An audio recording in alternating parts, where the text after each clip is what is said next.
Yes, ladies and gentlemen, ngo byifashe bitse mumeze mutse ni Hozaho updates. Uyu munsi tugufitiye umunyarwenya Rusine Patrick Rutemisi mu mutoranyi umusinzi wanyu kabisa mumenyere hano mu Rwanda. Uyu munsi rero tugiye kubwira udukoryo twagiye turanga uyu monster muri comedy kabisa kuva yatangire kugeza ahageze ubu ngubu, cyangwa se utuntu tw'ubwenge tugiye kugenda tukubwira niba uri tayari twagiye. Akambere rero nuko icyo wamenya Rusine Patrick show ya mbere cyangwa se ikirori cya mbere yakoze ni umugabo witwa Asa wamudiringiye, ni umugabo witwa Asa wamufashije kuba yakora iyo show.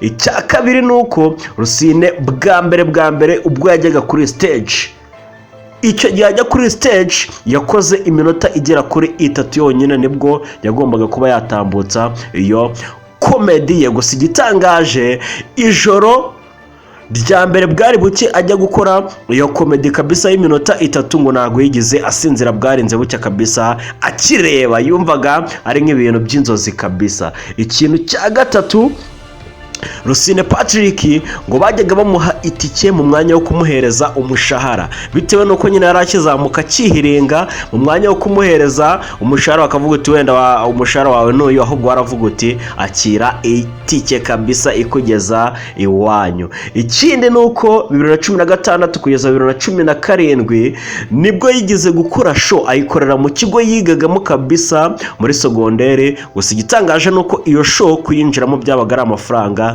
ijana, igiceri cy'ijana cyonyine kabisa. Umunyarwenya Rusine akahatwika kabisa. Ikindi kintu cya gatanu nuko Rusine ari umwe mu bantu cyangwa se ni umuntu ufite agakuryo ko kuba yarahinduye amazina inshuro 42. Yes, uyu mugabo yarigize guhindura amazina ngo inshuro 42, ariko icyabimuteraga nta kindi nuko yumvaga ashaka izina bizagwamo neza agahita aba umustar, kumugenda wita amazina kabisa.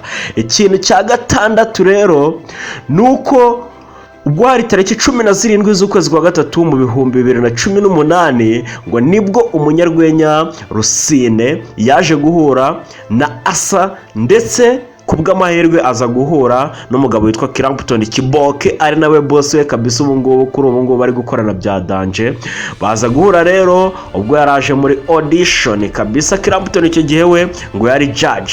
Agakoryo rero ka karindwi icyo wamenya nuko Rusine ariwe waje ngo kuba yasaba Clapton cyangwa se Kiboke kugira ngo babashe kuba bakorana, akaba yamufasha akaba yamuzamura. Icyo gihe rero Clapton aramubwira uti okay weho naribi, gusa byamanje guca mu nzira kabisa igoranye.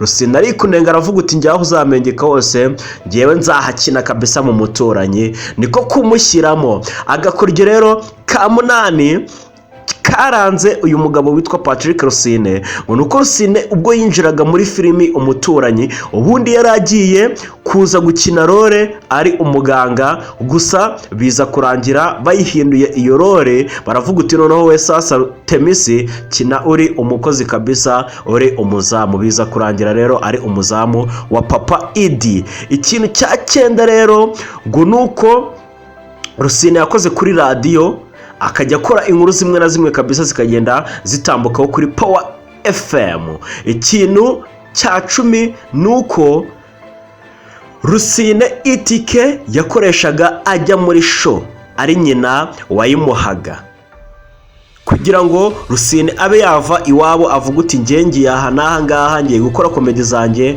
ni nyina wamunagiragamo kabisa akavuga uti muhungu wanjye fata agatike. Ikindi kintu rero nuko Rusine, ubwo ni ikintu cya 11, nuko Rusine yinjira muri comedy, akinjiramo nyina yamuhaye ngo 14,000 14,000 kabisa, 14,000 frarwa, kugira ngo rero atangire cyangwa se agire imbaraga zo kuba yakora ibyo bintu bya comedy, agende anagamo udufaranga duke duke. Ikindi kintu wamenya nuko Rusine, ubwo ni cya 12, nuko Rusine yacuruje inkweto nyuma akaza kubivamo. Ikintu cya 13 nuko Rusine ari umwe mu bakomediye kabisa bize hano kabisa, bigaga hano mu Rwanda, ariko bakiga bigoranye kabisa bitewe n'ikibazo cy'amafaranga, cyane ko mama wa Rusine ndetse na papa wa Rusine bari baraje kuba batandukana. Rusine rero akiga bigoye. Icya 14 nuko Rusine ngo mu ishuri atajyaga arenga hejuru y'umwanya wa kangahe wa 5, yahoraga